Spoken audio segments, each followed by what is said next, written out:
Hello and welcome back to the weekly San Francisco Giants recap, where I will go over the highs and lows of Giants baseball in the past week. Don't forget to leave a like and subscribe for more MLB content. The Giants had a great week. With a familiar recipe of good pitching, solid defense, and timely hitting, they finished the week with a 5-1 record.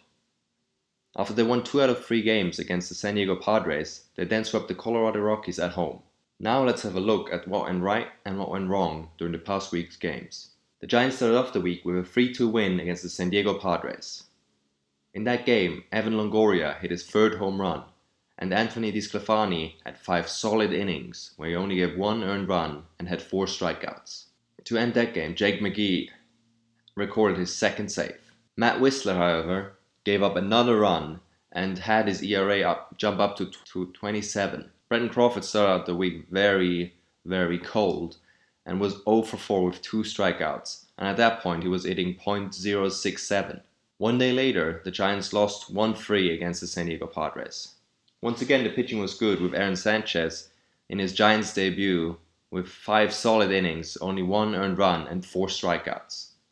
The offense, however, only managed 3 hits in that entire game. It was especially bad for Brenton Belt, who had 3 strikeouts in all of his 3 at-bats. The only players performing at that point on offense were Buster Posey and Evan Longoria. And just like the day before, Matt Wisler gave up some more runs. This time, he gave up a 2-run home run to Caratini, which ended up being the difference. One day later, the Giants won 3-2 and ended up winning the series 2-1. Kevin Gausman had a great start that day. He pitched 7 innings, only allowed 4 hits and 1 earned run, and recorded 5 strikeouts. He was sensational. Wendy Peralta also recorded his first career save in the 10th inning win. And Evan Longoria collected 2 more hits. And Darren Ruff once again showed that he's a very productive hitter against left-handers. He hit another home run. But still, most of the offense remained cold and they only managed to produce 3 runs. On the 9th of April, the Giants finally had their home opener of 2021 in front of fans. They won it 3-1 against the Colorado Rockies. Jonny Cueto had a sensational outing, probably his best performance in years for the Giants. He went 8 2/3 innings, very close to a complete game. Brandon Crawford had a clutch 2-run double in that game.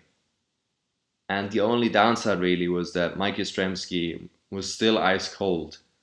And he left 3 runners on base, had 1 walk, 1 strikeout, and 0 hits.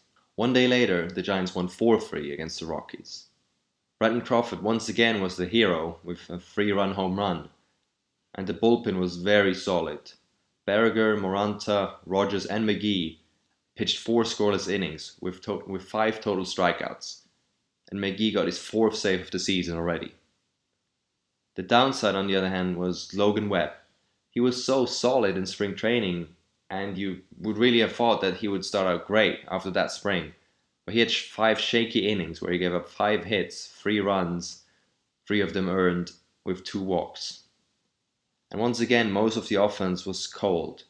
Yastrzemski again had 0 hits, Belt had 0 hits, and Mauricio Dubon had also 0 hits. He's really struggling so far this season.